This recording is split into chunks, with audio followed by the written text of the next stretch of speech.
Peace, peace. Welcome to the YouTube live book reading of The African Origin of Civilization, Myth or Reality by Dr. Cheikh Anta. And I'm your moderator and narrator, Uriel.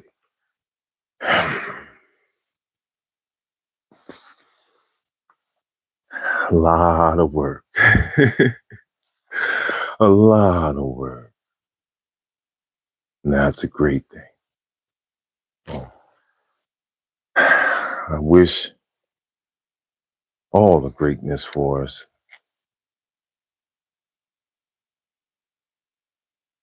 Completed a lot.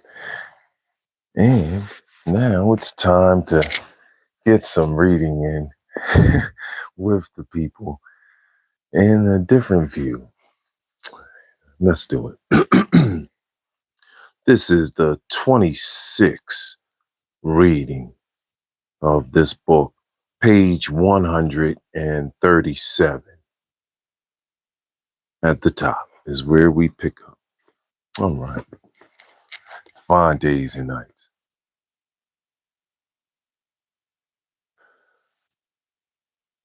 So long as it retains its foreskin and clitoris, indications of the sex opposite to the apparent sex, masculinity, femininity, have equal strength.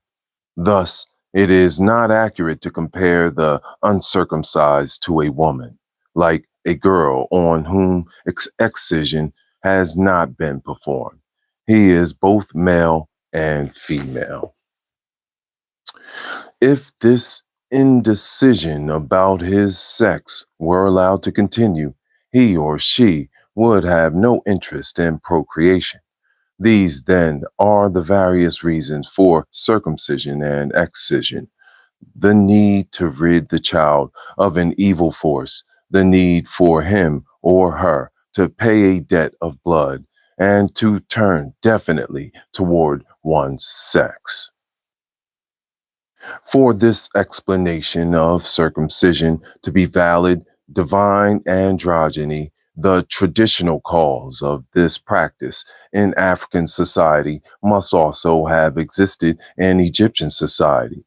Only then can we be justified in identifying the ritual causes of circumcision among Egyptians in the rest of Black Africa. As a matter of fact, Champollion the Younger writes in his letters to Champollion Figeac about the divine androgyny of Amon, supreme god of the Meroitic Sudan and Egypt. Amon is the point of departure and the focal point of all divine essences. Amen Ra, the supreme, primordial being, his own father, and termed the husband of his mother, his has his feminine portion enclosed in his own essence that is both male and female. The Nile is also represented by an androgynous personage. Amon is likewise the god of all Black Africa. In passing, it may be said that the Meroitic Sudan, Black Africa, and Egypt, Amon is connected with the idea of humidity. His attribute in all these countries is the ram. Thus, in the significantly entitled volume, Diop, God of Water, when Marcel Griol writes of the Dogon god, Amma, that's right, Amma, this deity appears in the form of the ram god with a gourd between his horns. In Dogon, French, Sudan, cosmogony, Amon descends from the sky on a rainbow, symbol of rain and humidity. Woo!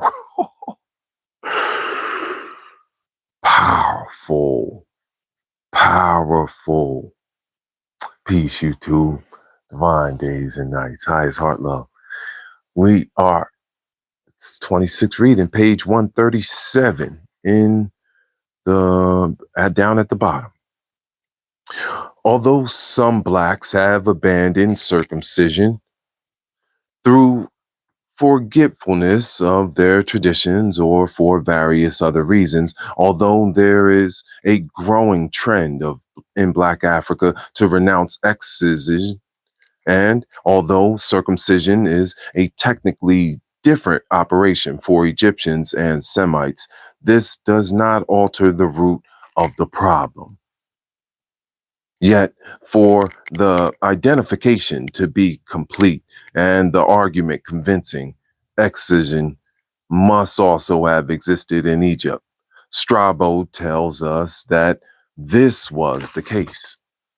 The Egyptians are especially careful in raising all their children and circumcise the boys and even the girls, a custom common to the Jews, a people originally from Egypt, as we observed when discussed that subject.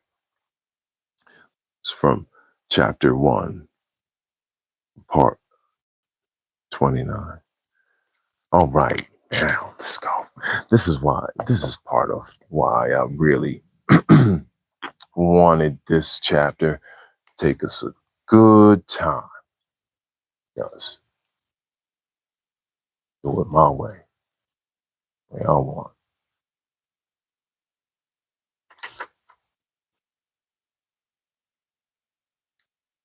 Take our great time. This is a powerful part right here we're about to go into. So I'm going to read this next part. Right here.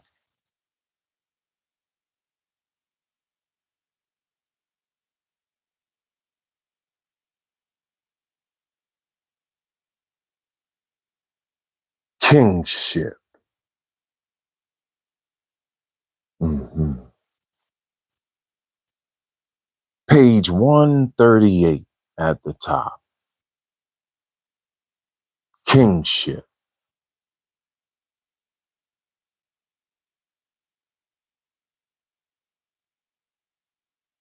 The concept of kingship is one of the most impressive indications of the similarity in thinking between Egypt and the rest of Black Africa. Leaving aside such general principles as the sacrosanct nature of kingship and stressing one typical trait because of its strangeness, we shall single out the ritual killing of the monarch.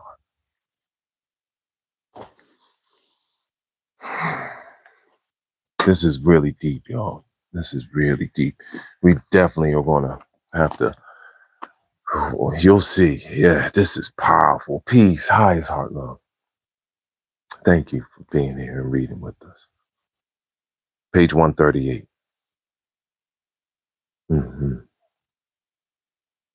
This is a very key part. We're going to ring the bell coming up here. I have to accent this and take this time. In Egypt, the king was not supposed to reign unless he was in good health. Originally, when his strength declined, he was really put to death. But royalty soon resorted to various expedients. The king was understandably eager to preserve the prerogatives of his position while undergoing the least possible inconvenience. So he was able to transform the fatal judgment into a symbolic one. From then on, when he grew old, he was merely put to death ritualistically after the symbolic test known as the C.A.D festival. The monarch was supposedly rejuvenated in the opinion of his people and was once again deemed fit to assume his functions. Henceforth, The said festival was the ceremony of the king's rejuvenation, ritualistic death, and revivification of the ruler became synonymous and took place during the same ceremony. Charles Seligman's Egypt and Negro Africa, a study in divine kingship, London, Routledge, 1934. The monarch, the revered being par excellence, was also supposed to be the man with the greatest life force or energy.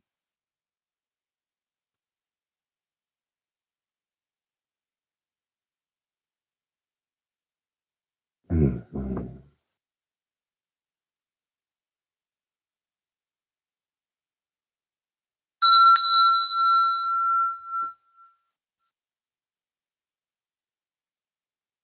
Vitality.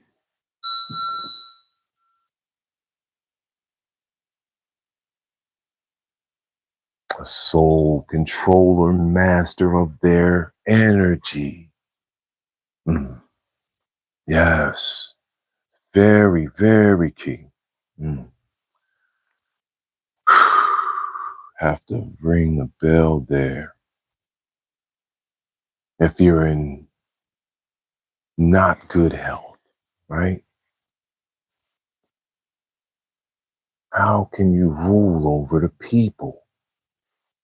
How can you guide the people? Yes, have to be in good health to guide yourself, let alone lead the people.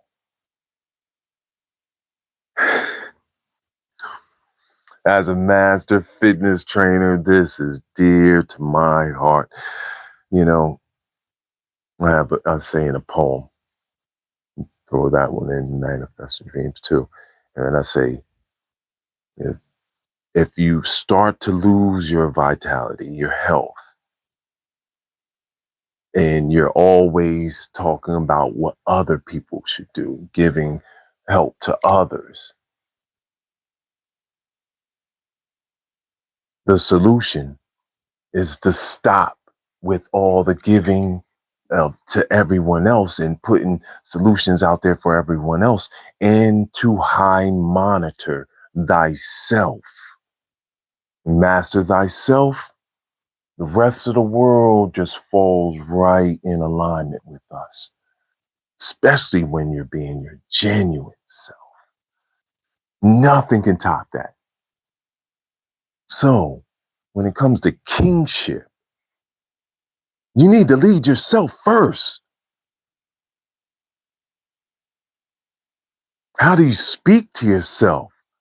How do you take care of yourself? How do you clean up yourself? How do you take care of your skin? Mm, mm. It all is in alignment. What do you put in your mouth? What do you drink? You know, yeah. Master thyself, thou shalt know the whole world is there for you. All right, let's go. Page 138, down at the bottom.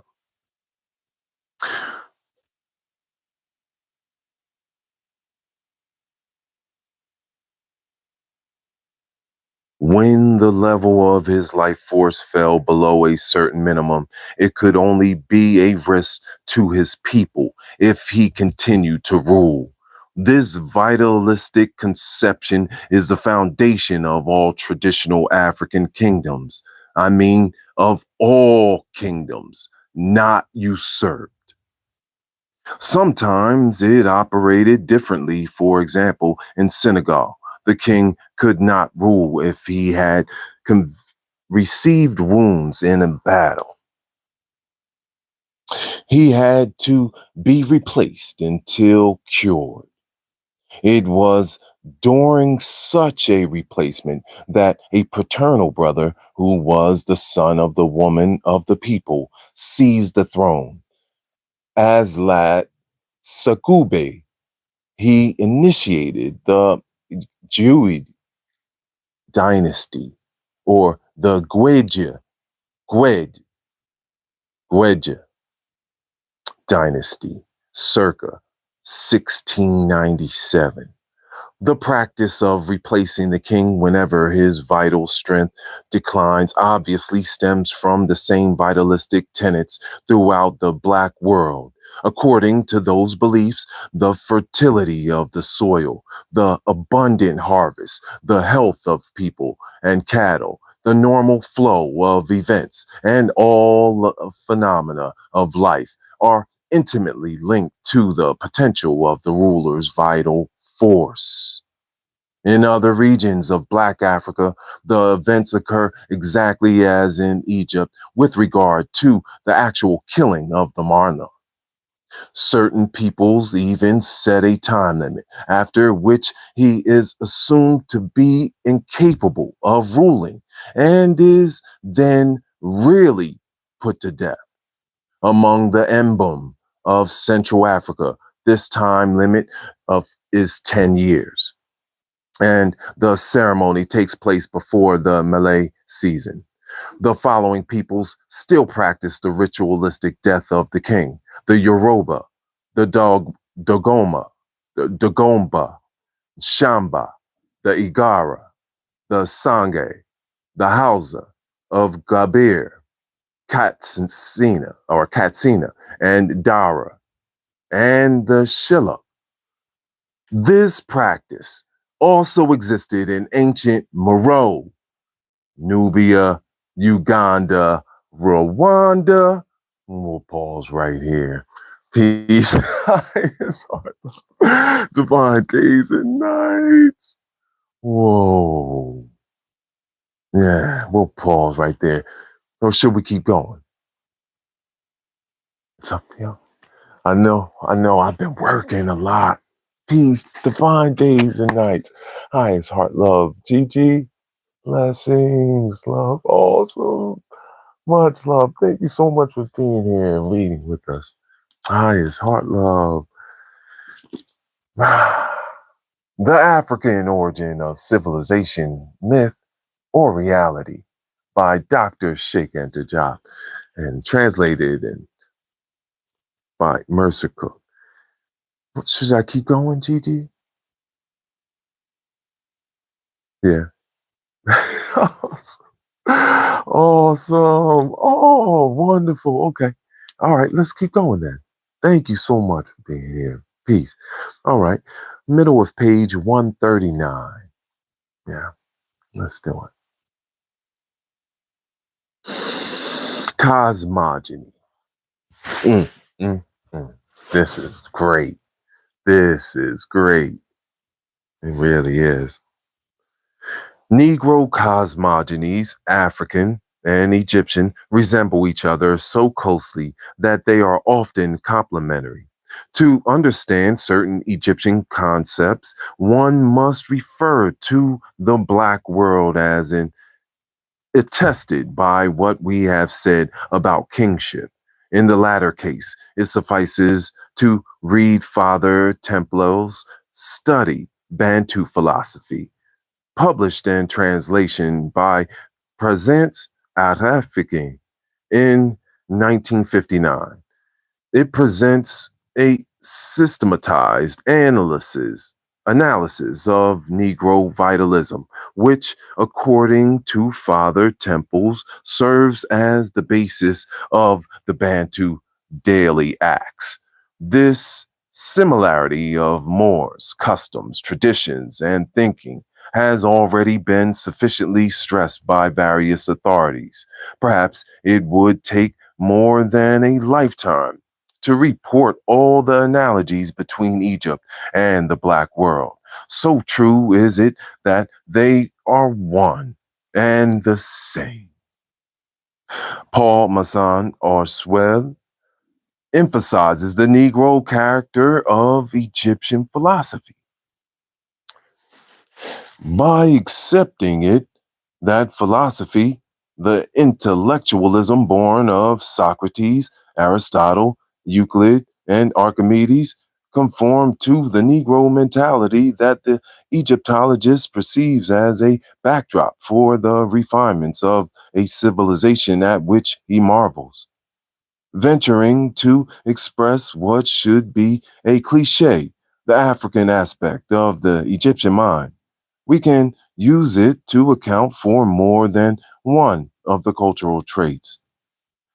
This identity of Egyptian and Negro culture, or rather, this identity of mental structure, as observed by Masson Oursel, makes Negro mentality the basic trait of Egyptian philosophy.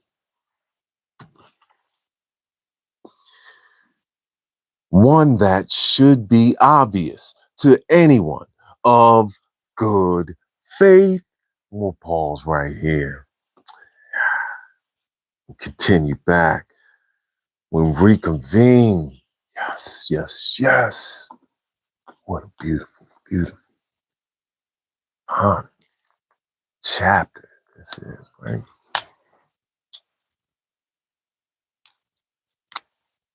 So, yeah. Fine days and nights, right? Hmm.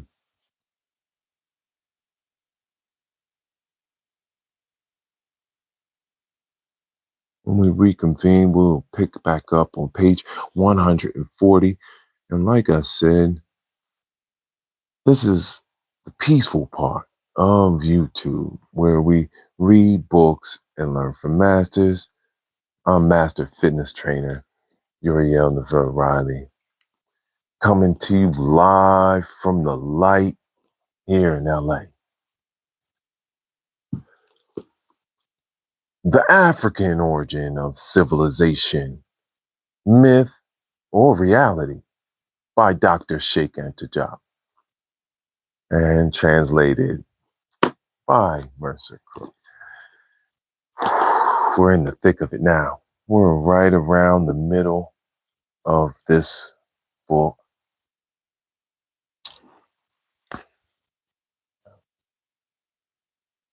And really busy and making sure I stay focused. That's one of the major keys of life, is being able to say, this is where I'm at right now. Okay. But I've already projected where I'm going there if I keep doing this of what I'm doing right now. And when we're able to come into that frame, that's when you start to raise light everywhere around you. And when you can raise that light, it starts to emanate off of different things that have crystallized, right? And that crystallization is happening in your mind all the time with the synapses of the brain. The CNS, as we know, is all interconnected.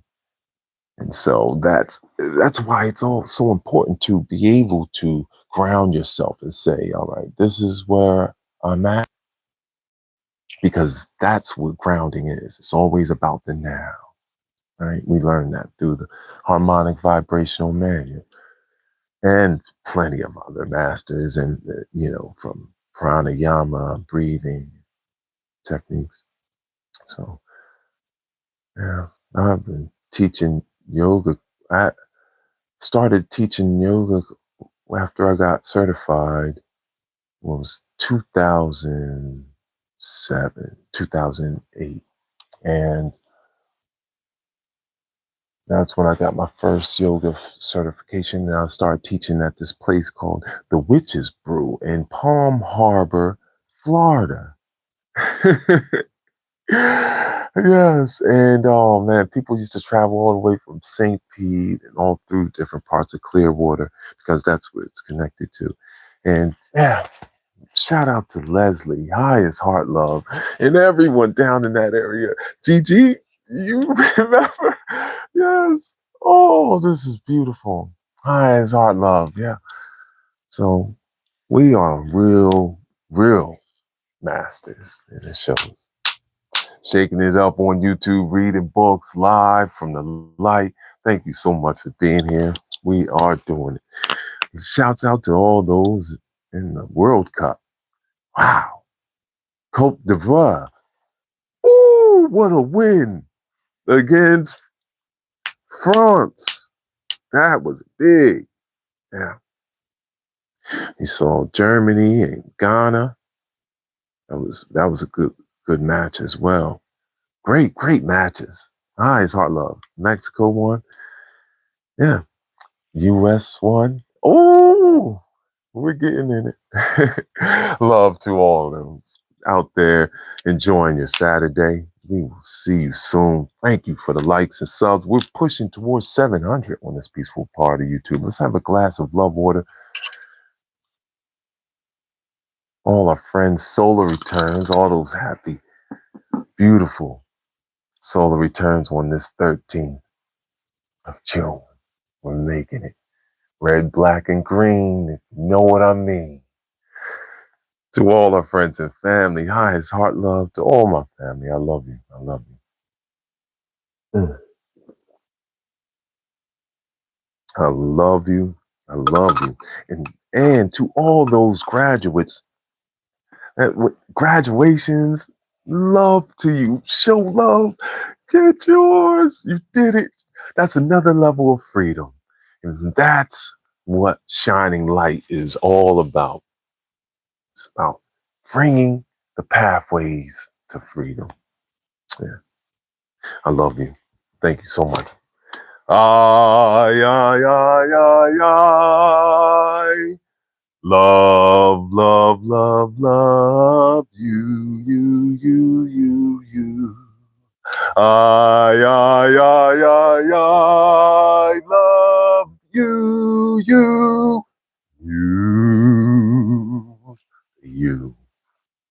You.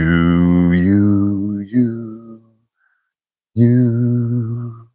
That's the grounding. I love it. You know it, because I love myself. U O A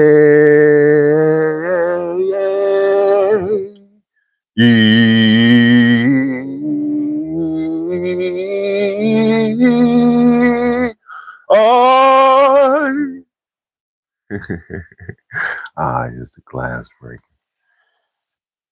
Y'all have a wonderful day. Peace, peace. I'll see you soon.